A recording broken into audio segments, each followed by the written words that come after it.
आणि आता बातमीपत्राला आपण सुरुवात करतोय। थेट आपण राजकीय घडामोडी जाणून घेतोय की नेमकं राज्याच्या राजकारणात काय सुरू झालेलं आहे। जाऊयात राष्ट्रवादीच्या गोटात। राष्ट्रवादीत प्रवेशाची अट मला मान्य नव्हती अशी एक दावा जो तो करण्यात आलाय। हा दावा केलाय नवनीत राणा यांनी। मला राज्यसभेवरती पाठवण्यासाठी सुनेत्रा पवारांची इच्छा होती असं राणा म्हणाले आणि ती जागा भाजपला देण्याची विनंती केली होती असंही त्यांनी सांगितलंय। नवनीत राणा यांनी हा मोठा दावा केलेला आहे। नवनीत राणांच्या या दाव्यावरती तटकरेंनी बोलण्यास मात्र नकार दिलेला आहे। राणा यांनी सविस्तर सोशल मीडियावरती एक पोस्ट लिहिलेली आहे आणि गेल्या काही दिवसांमध्ये जे राणांबद्दल चर्चा होत होत्या की त्यांना राष्ट्रवादीकडून राज्यसभेवरती पाठवलं जाणार, तशा हालचाली सुरू आहेत, यावरती त्यांनी भाष्य केलेलं आहे। खरं तर त्यांनी सांगितलंय की सुनेत्रा पवार यांची इच्छा होती त्यांना राज्यसभेवरती पाठवण्याची, मात्र त्यांची अट होती की भाजपला ही जागा सोडावी।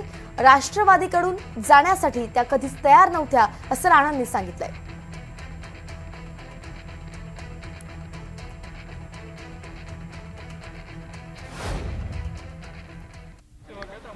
मी कालही सांगितलं की नवनीत राणांनी अत्यंत कट्टाळू आणि एक हिंदुत्ववादी नेते आहेत, कार्यकर्ते आहेत। देशामध्ये त्यांना मान्यता आहे, भारतीय जनता पार्टीमध्ये मान्यता आहे आणि त्यामुळं नेते म्हणून त्यांनी घेतलेली जी भूमिका आहे ती महत्त्वाची आणि ती अत्यंत चांगली भूमिका नवनीत राणा राणा यांनी आज सकाळी एक ट्विट केलं आहे आणि त्या ट्विटमध्ये ते असं म्हणाले आहेत की मला आधी पार्थ पवार आणि सुनेत्रा पवार यांनी मला आधी संपर्क साधला आणि मग त्यांनी माझ्या पुढे पक्षामध्ये प्रवेश करण्याचा मुद्दा ठेवलेला होता, पण मी तो नाकारला। मी म्हणाले होते की ती इच्छित भाजपला सोडा, पण तसं काही झालं नाही। तर असं खरंच राष्ट्रवादीने आधी त्यांच्याशी संपर्क साधला नाही, मला या विषयावरती काय बोलायचं नाही।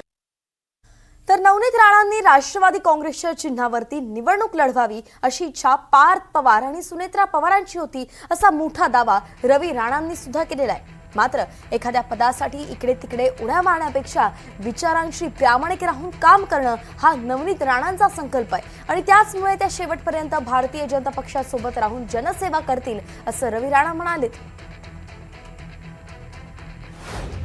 पक्षातर्फे गेल्या पाहिजे अशा सुमित्रा वहिनी आणि पार्थदादा पवारांच्या मनामध्ये होतं, त्याबद्दल त्यांचे मनापासून आभार व्यक्त करतो की त्यांनी नवनीत राणांबद्दल विचार केला। पण नवनीत राणांचे विचार हे भारतीय जनता पार्टीचे विचार, आदरणीय सन्माननीय देवेंद्र फडणवीस साहेब यांच्या नेतृत्वामध्ये नवनीत राणा काम करतात आणि त्यांच्याच नेतृत्वामध्ये शेवटपर्यंत मी काम करत राहील असा निर्धार नवनीत राणांनी केला आणि भारतीय जनता पार्टीची कार्यकर्ता म्हणून सातत्यानं त्या विचारावर काम करून जनतेची सेवा करेल।